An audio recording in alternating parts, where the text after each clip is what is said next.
Hi, my name is Matthew. I am speaking today about advocating and implementing a policy in place that will provide an education program in Georgia that will help provide education for kindergartens to the 12th grade students about child sexual abuse. The current social problem is the high number of child sexual abuse cases that involves children from the ages of 5 to 17-year-old. History and related policies.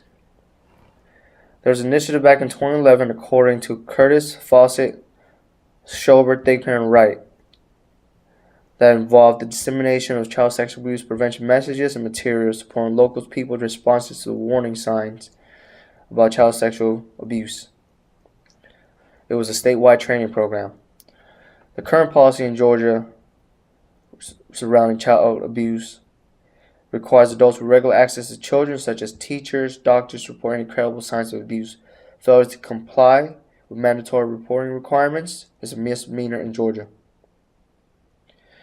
Another policy that is as of recent is House Bill 406, which aims at providing an age-appropriate sexual abuse and assault awareness and prevention education from grades kindergarten to the 12th grade. And the status right now is assigned to the House Education Committee. To follow is my proposed policy. The proposed policy is titled Educate and Make the Young Accountable. Two of the major goals is first, provide mandatory education to kindergartners to the students of the 12th grade. Purpose is to hold them accountable for the educations, and second goal is to punish the young more severely if found guilty on the charges of sexual abuse. The aim of the policy is to aim on educated children to make them more aware of child sexual abuse and to prevent child sexual abuse. Next is knowledge-based or scientific grounding. If any, does your policy rest? A recent study by Finkelhor back in 2009 explains that a school-based educational program teaches children such skills as to identify dangerous situations, refuse the abuser's approach, break off interaction, and summon help. That program was proven to be inconclusive. Provisions to determine the effectiveness of the policy. A provision for determining the effectiveness would involve intervention of school teachers, administrators, law enforcement, school counselors, and mental health. Argument in favor of the policy.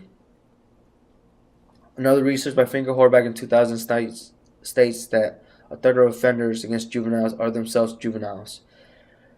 Teachers and faculty members would support this implement of the policy because it will help educate children and teens on sexual abuse and teach them self-protection. Another study shows that children and teens are said to have very little knowledge about sexual abuse or may regard sexual touching as acceptable, which is why the educational program is necessary to increase the child's knowledge and awareness. Next and lastly is the critique of my policy. Critique would be punishing the young more severely. I understand it may sound harsh, but once again, it will pen an investigation to determine the charges as far as the child will face. Thank you.